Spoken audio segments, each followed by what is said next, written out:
Alright, hello everyone. Welcome back to our discussion on Philippine epics under the Philippine literature. So, unfortunately, we are still in the pre-colonial period. So, later, I'm pretty sure ano na tayo. No, tatapusin ko pa rin yung ibang Philippine well-known epics and other cultural heritage. Ito yung guide natin. Galing ito sa UNESCO, Philippine Inventory of Intangible Cultural Heritage. So, we will one by one, no? We will talk about this. Bahagya lang. And then, those are just, these are just epics ditong banda. And then sa domain number 2 naman, we will talk about the performing arts. But I think sa yung domain 2, performing arts, at saka dito sa social practices, rituals, and festive events, I think sa sa arts. Sa arts na to siya sa social science. And then what else? Ano pa yung ita-topic natin? Wait a minute. Ang dami nila actually, and it's by tribe, it's by region, which is very, very helpful for us to understand, no? And identify which is which, asan sila galing, and so on and so forth. Knowledge and practice concerning nature and universe, ayan, so mga deities. Ito. Ano mang yan, but we already talk about this one. Actually, I hope na nakita ko to before pa nag-create ako ng ibang notes, no? Anyway, ang last dito sa domain natin is all about traditional craftsmanship. So, napaka-importante nito so that you will be able to understand mga cultural things that is remarkable here in the Philippines. So, lumalabas po yan. Promise, lumalabas po yan. And then, here, for example, alam niyo ba yung tepo mat? Oh, diniscuss namin to during college. The sari manok from the Maranaos, no? And many more to discuss. But as of now, we are going to talk about oral traditions and expressions and intangible cultural heritage, just like stories, okay, just like the epics. So without further ado, I have here prepared something for you guys. Dinownload ko na siya galing sa UNESCO. So again, this is for fair use, no? This is for educational purposes only. This is for educational purposes only, as I am preparing also for the board exam. I think I have to turn off the Wi-Fi so that smooth yung transition natin. Will that affect? Yep. Something's going on with my laptop. Okay, here we go. Uy, ba't walang lumalabas? Okay, let me... Ayan po yung yan yung mapa kung saan konektado lahat ng mga i-discuss natin. So we can identify which part of the Philippines this story belong to. Ba't ay lumabas?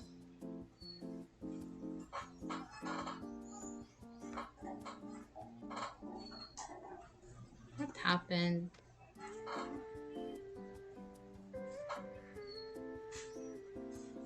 Okay, I think technical error kung saan pa naman handa na tayo, no?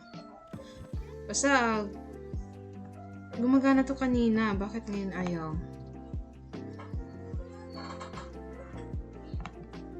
Does it need a internet? Pwede lang i-post yung video, no? Kasi time consuming siya. Okay, let's try here.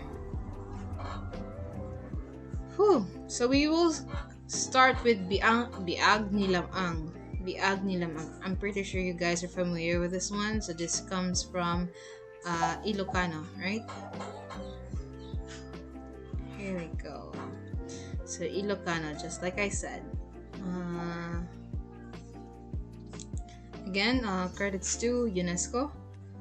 This is a public document, by the way, so I think it's fine to ano. So Biag ni Lam-ang epic.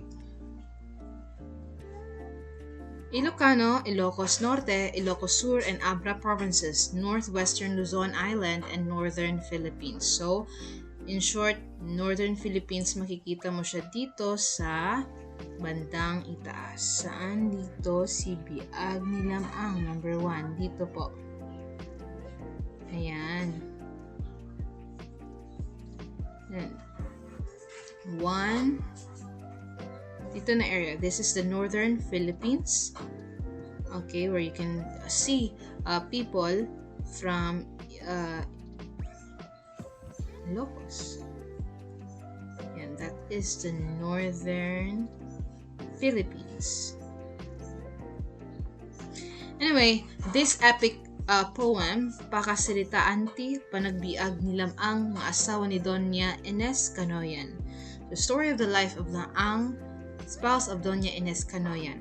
Doña, okay, Doña, is a mixture of Spanish and indigenous cultures.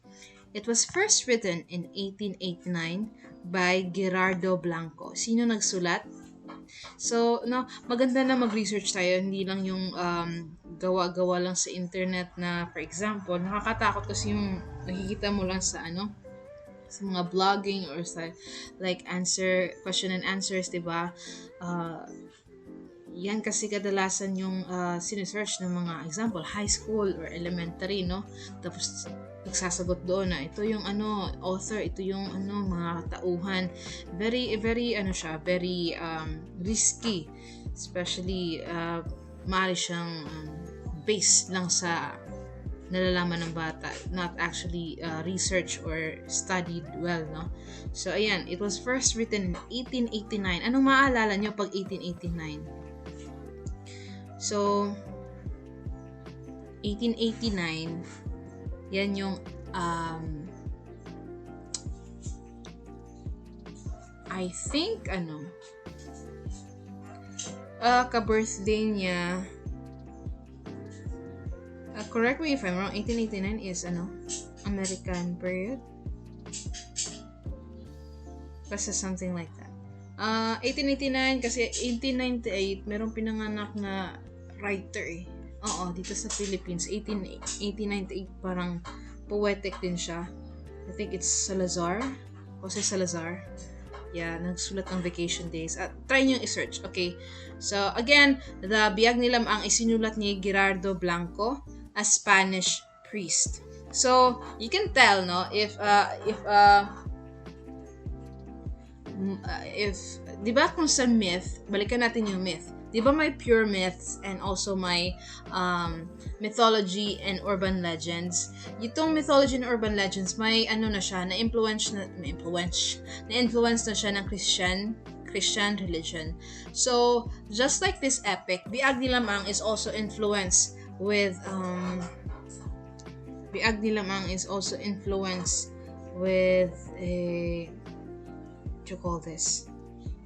Yan, yung story of the life. Ito hindi yung Biag ni Lam-ang is specifically in epic ha. Itong story of the life of Lam-ang, spouse of Doña Ines Canoyan. Okay? Hindi po yung Biag ni Lam-ang. It's an epic na galing pa sa kanunuan ng mga taga Ilocos, no?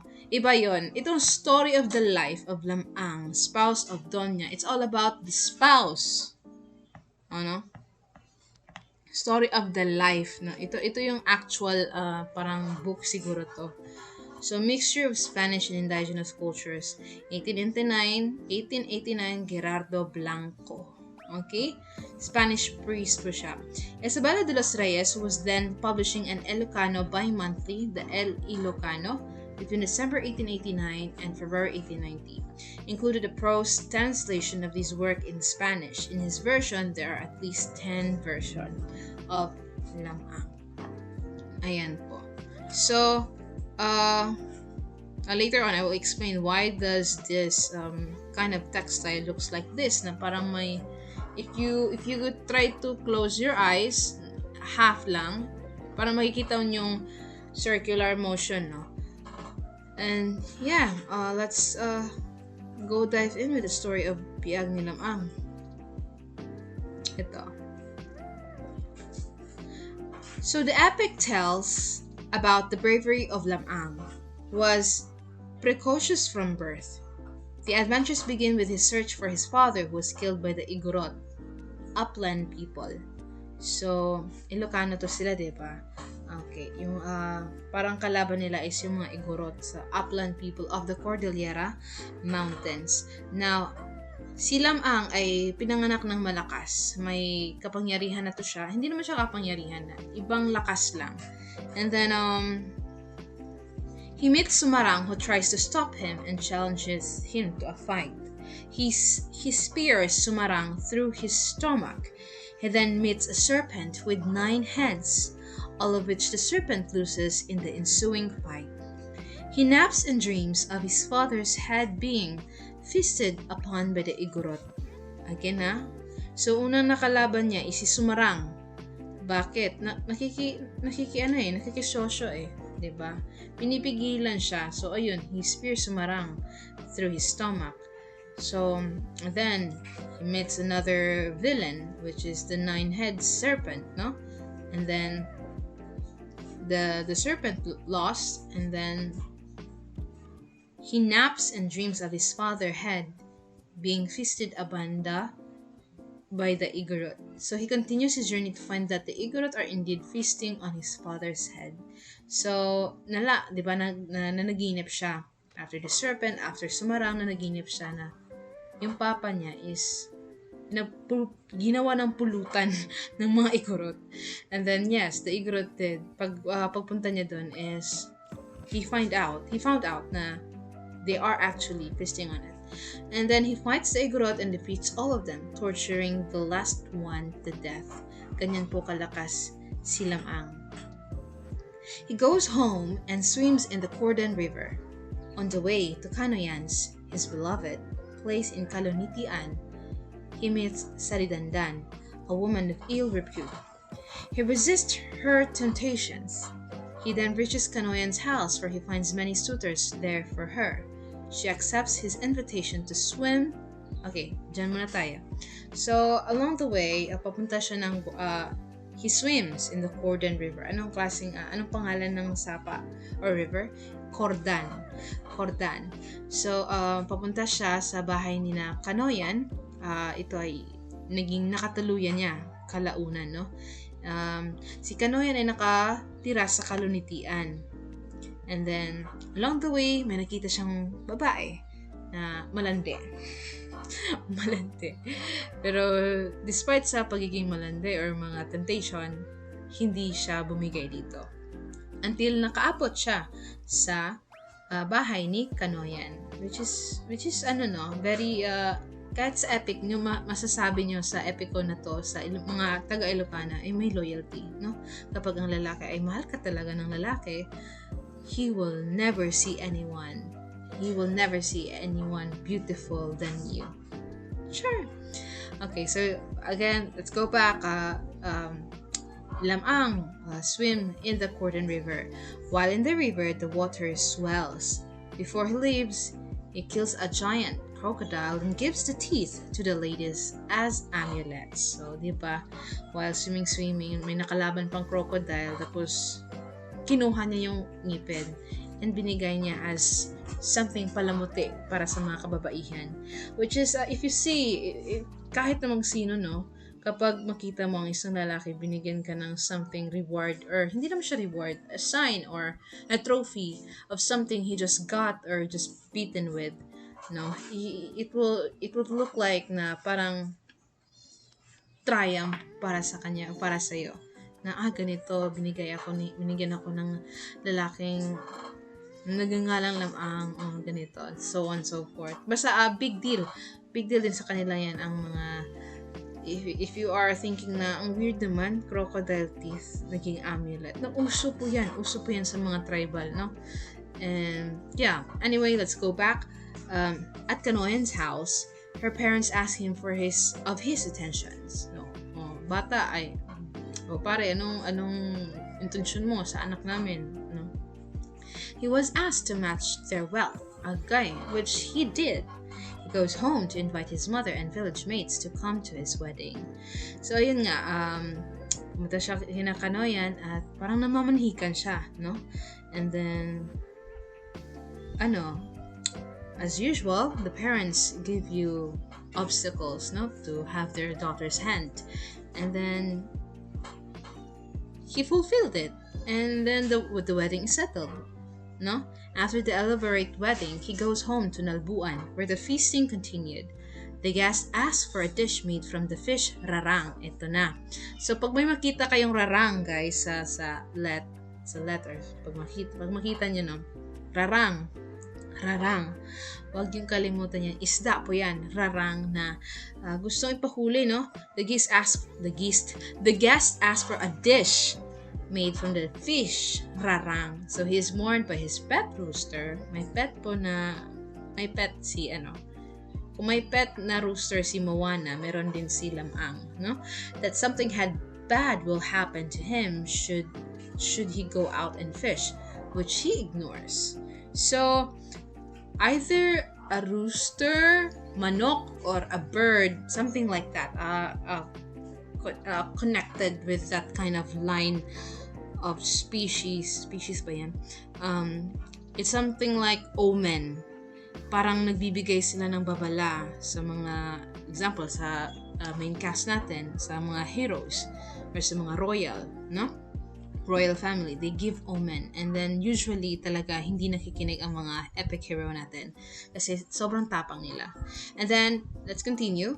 Lam-ang is swallowed by the berkakan, a big shark-like fish.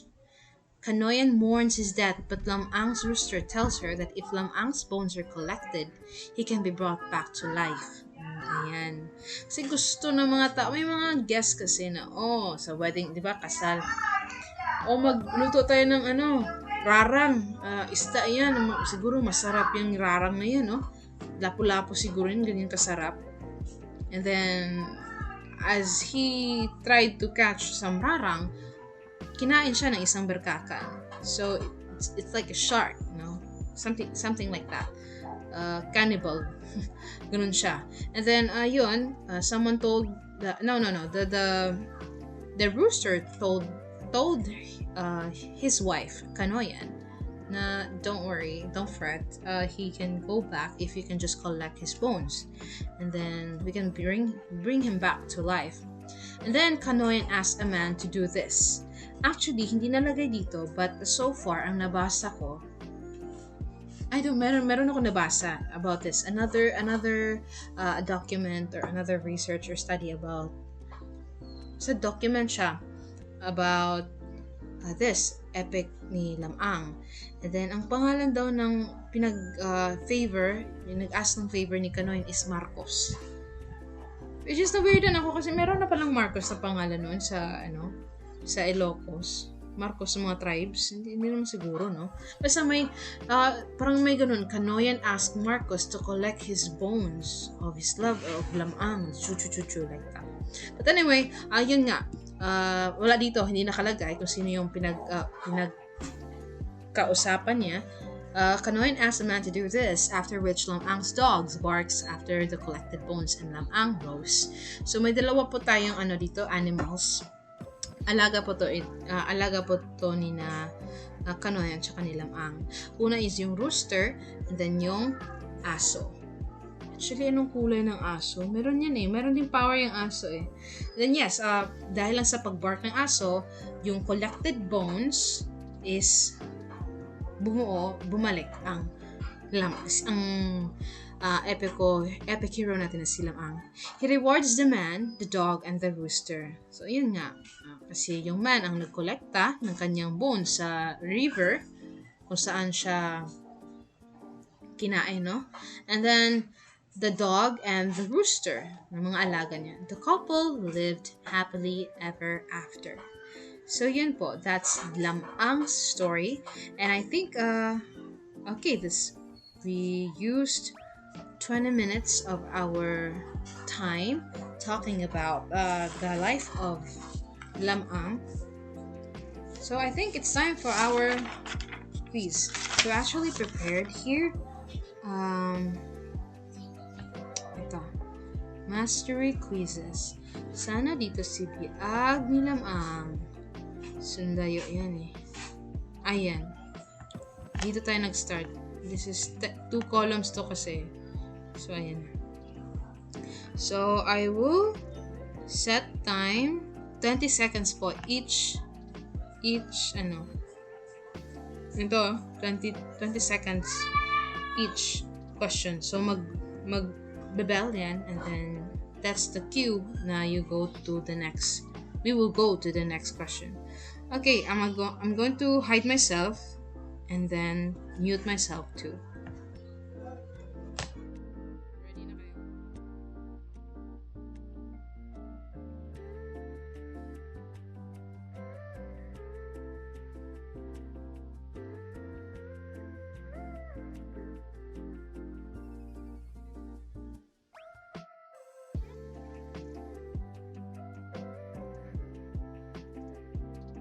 I think I can add some little para mabasa. Wait lang. Okay. Okay. Reset natin. Ulit. Number 1. How was Lam-ang's birth extraordinary? How was Lam-ang's birth extraordinary?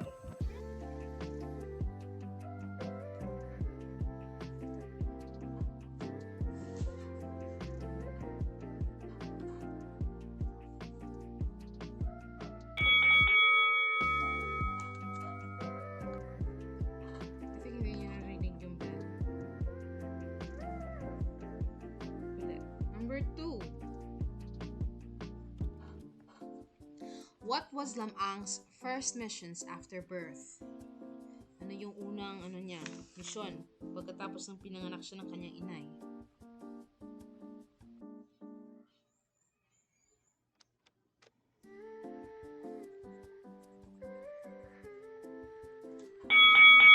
Number 3. Who killed Lam-ang's father?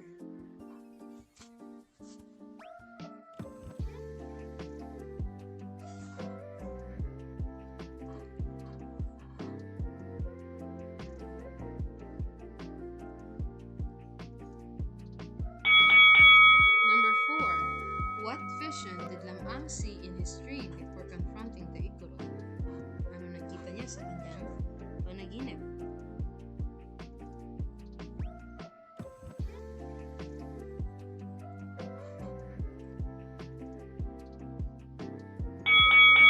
Number 5. How did Lam-ang defeat Sumarang?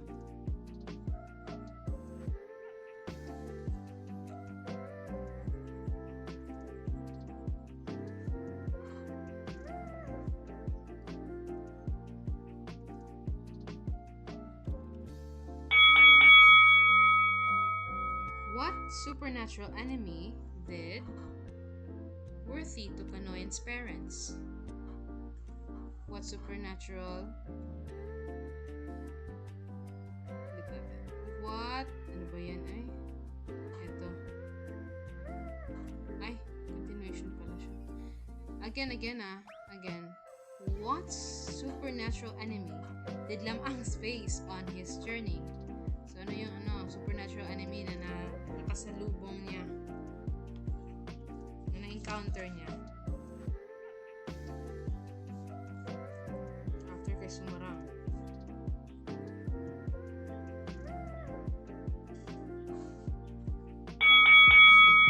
Number 7.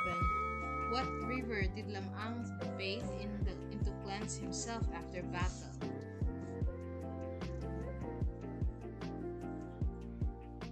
Diba after siya nakipag sa serpent, umangoy siya sa river nito. Next, number 8. Who was the temptress Lam-ang rejected on his way to meet Kanoyan? Yung naglandi sa kanya. Ay, ang galing. Wait lang po.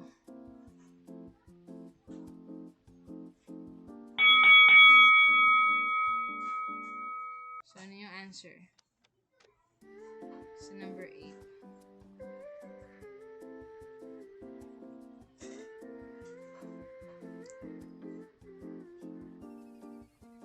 Number 9.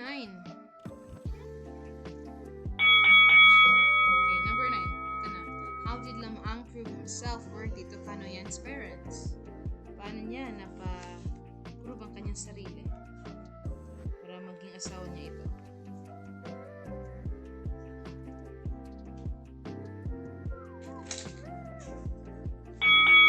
Number 10. What foreshadowed Lam-ang's fate after his marriage?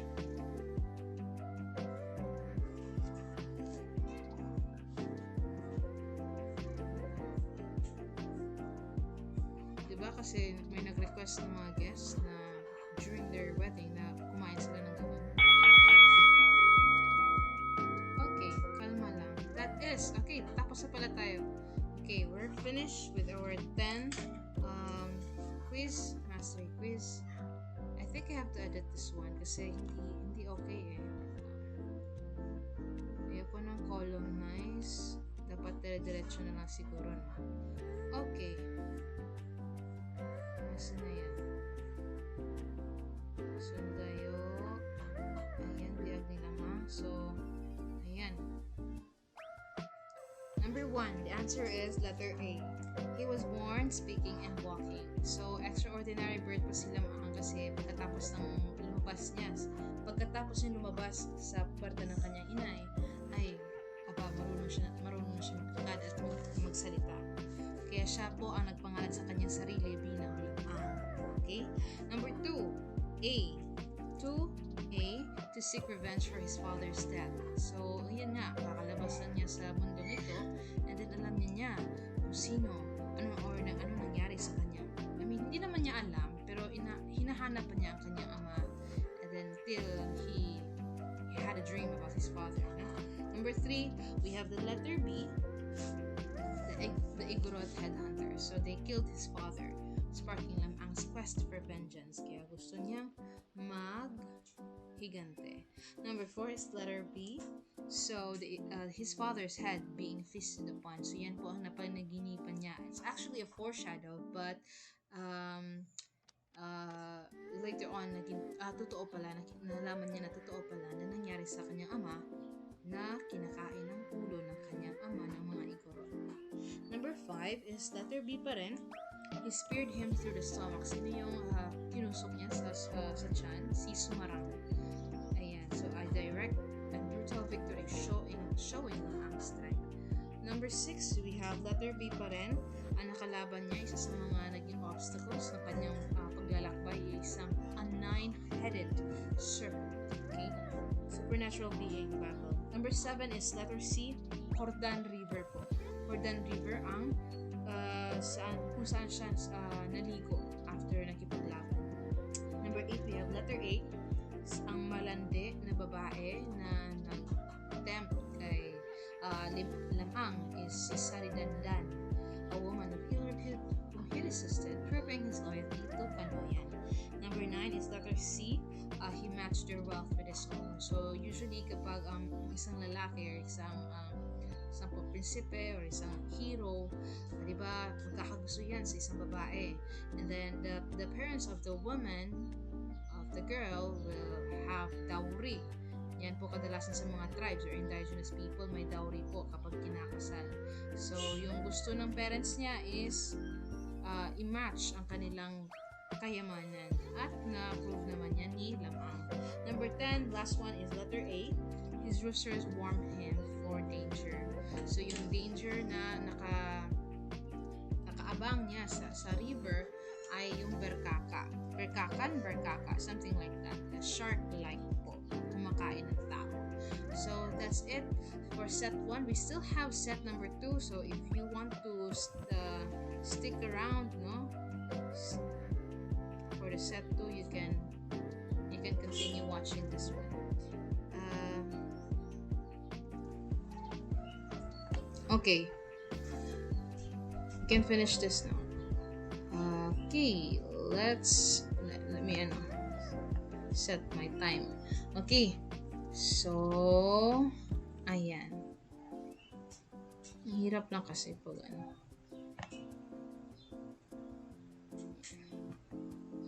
Go. Number 1. Who was Lam-ang's beloved? O sino yung niya? Palablab niya.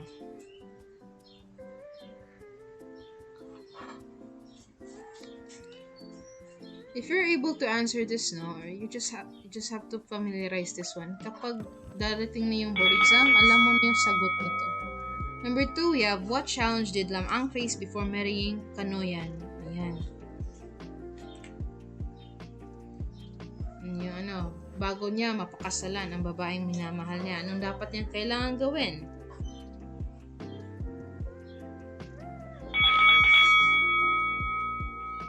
What did Lam-ang give to the ladies after killing the giant crocodile?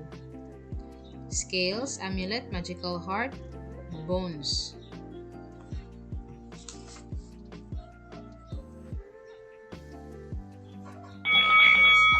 Number 4. What was Lam-ang's fate after his marriage to Kanoyan?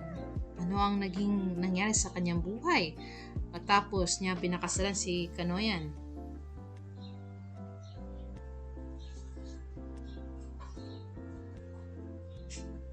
Diba, wedding yun? Or maybe after wedding. Number 5. How was Lam-ang brought back to life? Paano siya nabuhay or na-revive?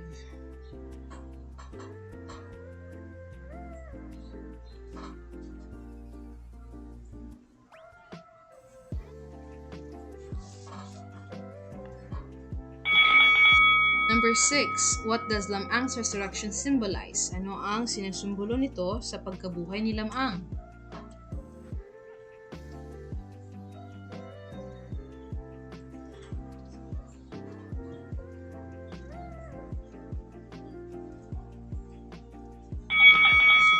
Number 7. What Ilocano cultural belief is symbolized by the whirlwind in the epic? Hindi natin yung whirlwind, no?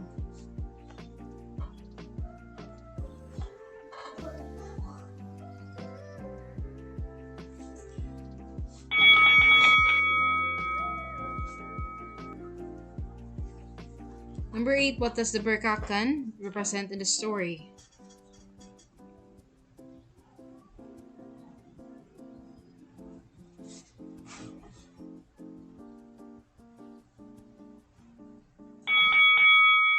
Number 9, what is the significance of the Cordon River in the story? So, this is critical thinking, no? You have to analyze what's the connection with it, how it relates.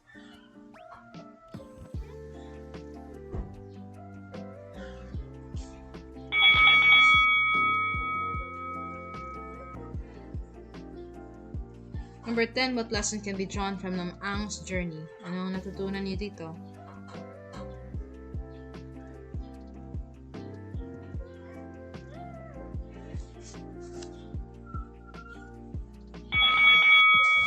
Okay, we're done. So, number 1, ang sagot nito ay letter B. Kanoyan. Yan po ang kanya, that's Lam-ang's true love. Number 2 is letter A. He had to prove his wealth. Yan po ang obstacle na kinharapnan niya bago niya mapakasalan si Kanoyan. Number 3 is letter B. So, ang binigay niya is, para sa mga kababaihan is teeth or ngipin ng crocodile para sa mga kababaihan. Again, as amulet po ito. So, when you say amulet, that is for protection and strength. So, kaya big deal po. Big deal. Number 4 is letter B. Let me just adjust kasi hindi nakikita yung last words. Number 4 is letter B. He was swallowed by a berkakan. So, key event after his wedding. No, kakakasal pa lang nila, no? Fresh couple. Tapos namatay agad yung husband mo, which is not really fun. Is not hindi kaaya-aya. Number 5 is letter C. So, his rooster and dog revive him. Ang kanya pong mga alaga, mga pets, ang bumuhay sa kanya. Okay, number 6 is letter B, the cycle of life and rebirth. Yan po ang balik kahulugan ng pagkamatay ni Lam-ang. So pagkabuhay galing sa pagkamatay. Of course, resurrection, of course. You get what I mean, right? Number 7 is letter C pala.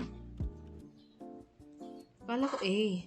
The favor of the wind god. So hindi natin na topic to. Actually nalagay ko to sa notes ko. You can have it. I will show you later on. Number 8 is letter C, the dangers of ignoring omens. So yan ang nangyayari kapag hindi ka nakikinig sa omen or pamahiin, no? Naniniwala silang may mangyayaring masama. Number 9 is letter A, which is a place of purification and rebirth. Yan po ang sinasaad o bali pinapahiwatig ng Cordon River. Paglangoy niya sa Cordon River. And last one is letter C, courage and destiny shape a hero's fate. So the epic emphasize bravery and faith. O ano yung Tagalog sa faith? Kapalaran. Alright. So let me show you to you first, no, yung pinagsasabi ko na wind god. Nandito po yan sa note ko. Asan na yun? Lam-ang. Where are you, Lam-ang? So yan po. Madami-dami po akong nalista dito na epics na kailangan nating malaman at namnamin bawat information kasi lumalabas po to sa net. Because why lumalabas to sa net? These are actually cultural. No? Cultural. You're supposed to be aware of different parts of the Philippines and how do they live, their traditions and beliefs, so on and so forth. So ito yung tinutukoy ko kanina. Ayan, if you want the PDF file, you can ask and we can negotiate. Okay. So, yung PDF file niya mismo, no? Saan na yun? Ayun. Symbolism of the whirlwind in Biag ni Lam-ang. So, whirlwind as a weapon. So, used by Lam-ang to defeat enemies. So, ayan. Nasa story yan kasi pero hindi natin na-include kanina, no? Cultural link, connected to sa Iloco Binakol. Or ibig sabihin, double-toned West Plain weave. Ayan. Papakita ko sa inyo mamaya. Ilocano belief, whirlwind, abode of a powerful wind god. So, naniniwala ang mga Ilocano na noon sa whirlwind or yung parang tawag yan? Parang siyang tornado ba? Maliit lang siya. So, whirlwind, abode of a powerful wind god. Spiritual significance, the wind spirit must be appeased and appropriated to harness its power. So, symbol of strength, favor, Lam-ang channels the whirlwind's energy to win battles. I think a whirlwind is ito yung parang tornado sa dagat or sa body of water. Di ba yung tornado na nasa land? Di ba? Iba din yung whirlwind. Ito connected siya sa tubig. Correct me if I'm wrong. So, let me show you why there are... saan yun na? Wala na. Bakit sila dito sa whirlwind na yan? Ayan Ito. Let me show you this one. This is a textile of a piece of a cultural tangible thing from the Ilocanos tribe. Ayan po. Yan. Ayun yung zoom. Okay. So, if you try to clench matawag yan. Like, open your eyes halfway. You can see the circular motion, no? From this square outwards. So, yes, it will reflect on their beliefs will reflect on their things, right? And their culture. So, yes, that is the explanation of why whirlwind is something has to do with the Ilocanos and the epic in Biag ni Lam-ang.